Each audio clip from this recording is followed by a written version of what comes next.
Tinashe knew he had to act fast. If he waited too long, the blackmailer might make good on their threat. Instead of panicking, he walked straight up to Tawanda after school.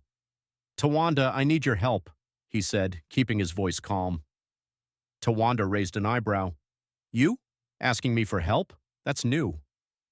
"I think someone hacked me," Tinashe admitted, "and they're threatening me." Tawanda smirked. "Sounds serious. What's in it for me?" Tinashe hesitated before sighing. "I'll make it worth your time." Tawanda's smirk widened. "Now you're talking. Let's find out who's messing with you." As they walked off together, Tinashe felt a strange mix of relief and fear. If Tawanda could uncover the blackmailer, he might be safe. But if the blackmailer struck first, it could all be over. Tawanda worked fast, his fingers flying across his laptop's keyboard. "Whoever sent this message is smart," he muttered. "They used a burner number and a VPN to hide their location."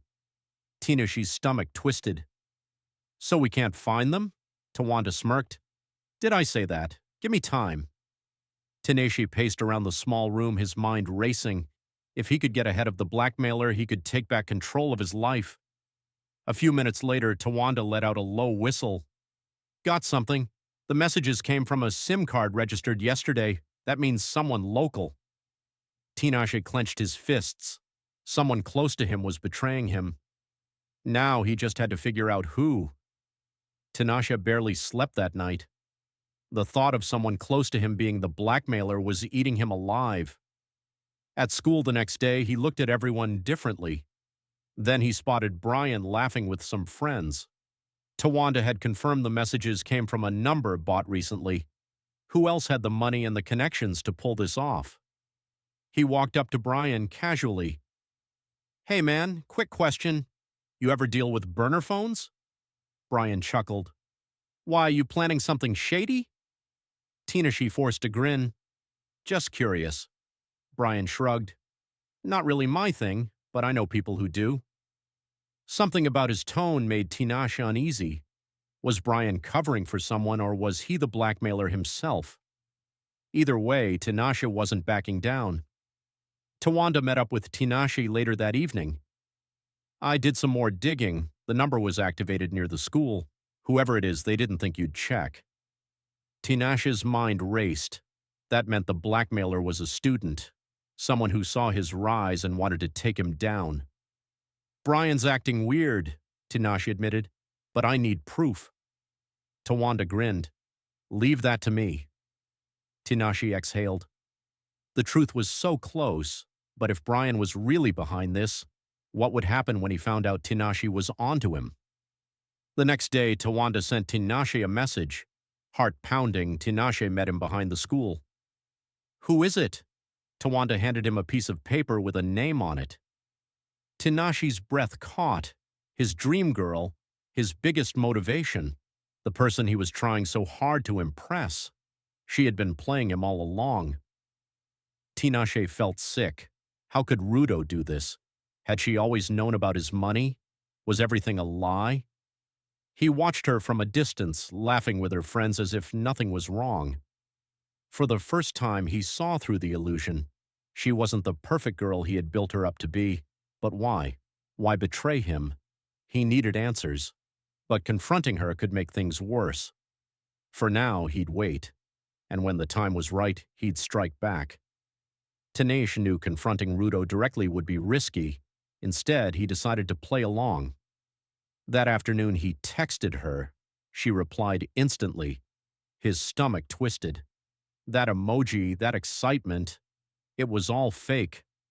She thought she was still in control, but not for long. Tinashe arranged a date at an upscale restaurant, one she had once mentioned wanting to visit. She took the bait, dressing up and arriving excitedly. As they ate, he smiled at her. "You're really something, Rudo." She giggled. "What do you mean?" Tinashe leaned in. "I mean, you always seem to know things before anyone else, like my money, for example." Her smile faltered just for a second. He had her. Rudo sighed, swirling her drink. "Okay, fine. I found out about your money. But can you blame me? You came out of nowhere throwing cash around. Tinashe clenched his jaw. So you blackmailed me? She scoffed.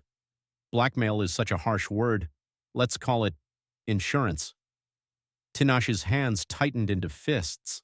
She wasn't even sorry. She smirked. Look, I won't tell anyone if you keep making it worth my while. Tinashe forced a laugh. You know what? You're right. Let's make a deal. She grinned, thinking she had won, but she had no idea what was coming next.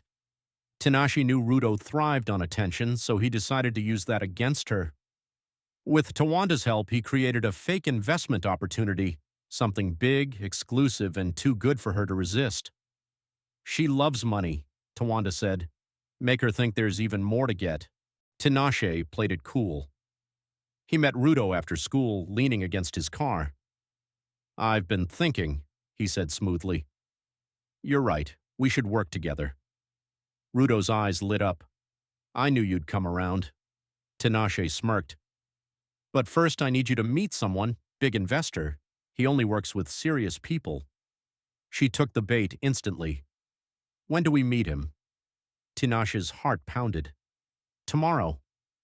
Tomorrow everything would change. The next day, Rudo showed up dressed to impress.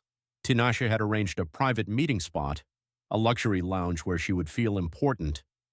She walked in confidently, expecting a business deal. Instead, she found Tawanda sitting there with a laptop, a camera already recording. What's going on? She asked, narrowing her eyes.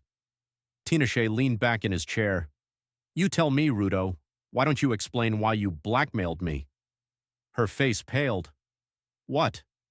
Tawanda pressed a button. A voice recording played, her own words from their last conversation. Rudo gasped. You set me up? Tinashe smirked. You set yourself up. Rudo's shock turned to rage. You wouldn't dare leak that. Tinashe raised an eyebrow. Wouldn't I? Maybe I should send this to the school, your friends, your family. She clenched her fists. What do you want? Tinashe leaned forward. I want my life back. No more threats, no more games. And you walk away, quietly. Rudo's jaw tightened. She had no choice. Fine, she spat. But don't think this is over. Tinashe watched her storm out. He knew she wasn't done, but neither was he. The recording spread faster than Tinashe expected. Students whispered in the hallways, and by lunchtime everyone knew the truth. Rudo had tried to blackmail him. She tried to play the victim, but no one bought it. Even Brian, her biggest supporter, kept his distance. Tinashe felt lighter than he had in weeks. He had won, or so he thought. That night he received another message. It wasn't from Rudo. A new threat had arrived. Tinashe stared at the message, his heartbeat drumming in his ears. He read it again, hoping he had imagined it. This wasn't Rudo's style. She was arrogant, but she would have confronted him directly. This was someone else. He quickly forwarded the message to Tawanda. Tawanda's reply came instantly. Tinashe exhaled sharply. He had won against Rudo, but now there was a new player in the game, one who had been watching from the shadows. That night he barely slept. His mind raced with possibilities. Who else knew his secret? Had Rudo told someone before she was exposed? Or was this someone who had been waiting for the right moment? When morning came, he felt a strange sense of paranoia. Every glance in the hallway felt suspicious. Every whisper made him uneasy. Then he saw it. A small folded note in his locker. He opened it with trembling hands. Tinashe's breath caught. Tinashe's fingers tightened around the note. He scanned the hallway looking for anyone watching him, but the crowd of students moved as usual. Whoever had left the message was good, calculated. He rushed to Tawanda between classes and handed him the note. Tawanda's eyes narrowed as he read it. This isn't random. Someone's been watching you closely. Tinashe exhaled. That's what scares me. Tawanda pulled out his laptop. Give me 24 hours. I'll track where that last text came from. But Tinashe wasn't sure if he had 24 hours. By lunchtime, another note appeared in his bag. His stomach turned. He had no choice. When 4 p.m. arrived, Tinashe stood behind the abandoned science block, his heart pounding. The place was quiet, overgrown weeds brushing against his ankles. Then, footsteps. A figure stepped out of the shadows. Tinashe's breath caught. Brian smirked. Surprised? Tinashe swallowed hard. You sent the messages? Brian chuckled. Not all of them, but let's just say I have my sources. Tinashe clenched his fists. What do you want? Brian stepped closer, his smile cold. You think you're some kind of mastermind, don't you? Exposing Rudo like that. But you forgot. Tinashe frowned. And if I say no? Brian's smirk widened. He held up his phone. Then this recording goes public. Everyone will know you set Rudo up. You'll go from hero to villain overnight. Tinashe's jaw clenched. He had no choice. Brian patted his shoulder. Think about it, my friend. With your brains and my connections, we could own this school. With that, Brian turned and walked away, whistling. Tinashe stood frozen, his mind racing. He had beaten Rudo, but now he was trapped in an even bigger game, one he hadn't seen coming. The question was, would he play along, or would he find a way to beat Brian at his own game? Tinashe knew one thing: he couldn't let Brian control him, but he had to be smart. Brian wasn't like Rudo. He was calculated, ruthless, and had nothing to lose. That night, Tinashe met with Tawanda in secret. Brian has the recording, he said through gritted teeth. He's trying to blackmail me into working with him. Tawanda frowned. Damn, he must have been watching us for a while. Tinashe ran a hand through his hair. We need to destroy that recording. Tawanda's eyes gleamed. Then we don't go after the recording, we go after Brian. Tinashe leaned in. What do you mean? Tawanda smirked. Brian loves being in control, right? What if we make sure he's the one with everything to lose? Tinashe exhaled slowly. I'm listening. The next day, Tawanda got to work. He dug deep into Brian's online history, his social media, his messages, anything that could give them leverage. By evening, he hit gold. Tawanda grinned. I found something. Brian's been using fake accounts to manipulate people, spreading rumors, leaking private messages, even setting people up to take the fall for things he's done. Tinashe's eyes widened. So he's been doing this for a while. Tawanda nodded. And guess what? I can prove it. Tinashe smirked for the first time that day. Then it's time to turn the tables. The trap was set. Tinashe waited until Brian confronted him again. Well? Brian asked.